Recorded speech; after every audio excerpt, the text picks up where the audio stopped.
അപ്പോൾ ശരി 3:30 flight. Landing വിളിക്കും അമ്മ എങ്ങോട്ടേക്കാന്ന് പറഞ്ഞിട്ടുണ്ട്. അപ്പോൾ കഴിഞ്ഞൊക്കെ നീ വിട്ടേക്ക്. നീ പുതിയ ജീവിതം, പുതിയ സ്ഥലം. ശരി. നിന്റെ ഷർട്ടിൽ ഇതോ ഇത് നീ തന്ന 2 ബാഗില്ലേ പഴയത്, അത് ചാർജ് ഇടാൻ പോയപ്പോൾ പറ്റിയതാവും.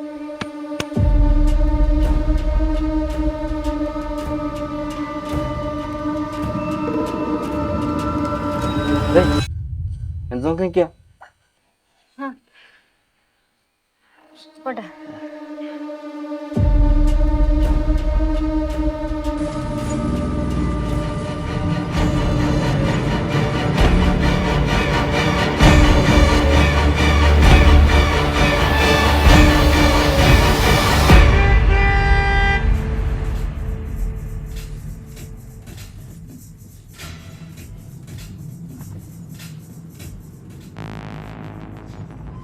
ചേച്ചി വണ്ടി ഒന്ന് നിർത്തിയേ.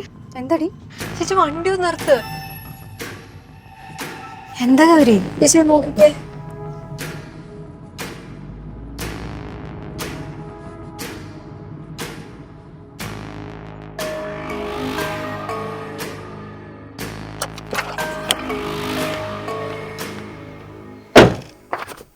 ചേച്ചി ഇതുവരെയായിട്ട് ഞാൻ ആ ബോഡി എന്താ ചെയ്തതെന്ന് പോലും ചോദിച്ചിട്ടില്ല.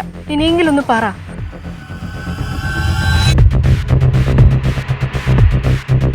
തിരുവനന്തപുരത്ത് അവൻ മറ്റൊരു കുട്ടിയെ പറ്റിച്ച് കടന്നു കളഞ്ഞെന്നും ആ കുട്ടി മരിച്ചു എന്നും പറഞ്ഞു. ആ ഒരു നിമിഷം എനിക്ക് എന്തെന്നില്ലാത്തൊരു ദേഷ്യം വന്നു, ഒരു ധൈര്യം. പിന്നെ എനിക്ക് എന്നെ തന്നെ നിയന്ത്രിക്കാൻ പറ്റിയില്ല.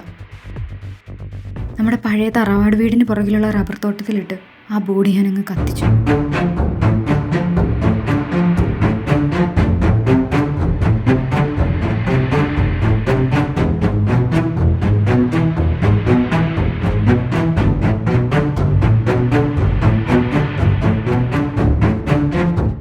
ബാക്കി വന്ന ചാരവും മറ്റും തലേന്ന് രവിച്ചേട്ടൻ വീട്ടിൽ അടിക്കാൻ വെച്ച പെയിന്റിൽ കൊണ്ടുവന്നങ്ങ് കലക്കി.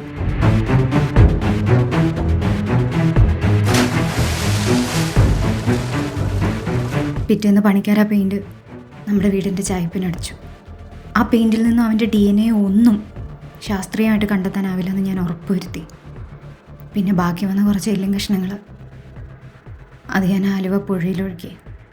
ആര് ശ്രമിച്ചാലും അവൻ്റെ ബോഡി കണ്ടെത്താനും ഒന്നും പറ്റില്ല. സോ നമ്മൾ ഈ നാട്ടിൽ നിന്ന് പോകുന്നു പുതിയൊരു ജീവിതത്തിലേക്ക്. നീ കഴിഞ്ഞതൊക്കെ മറക്കണം.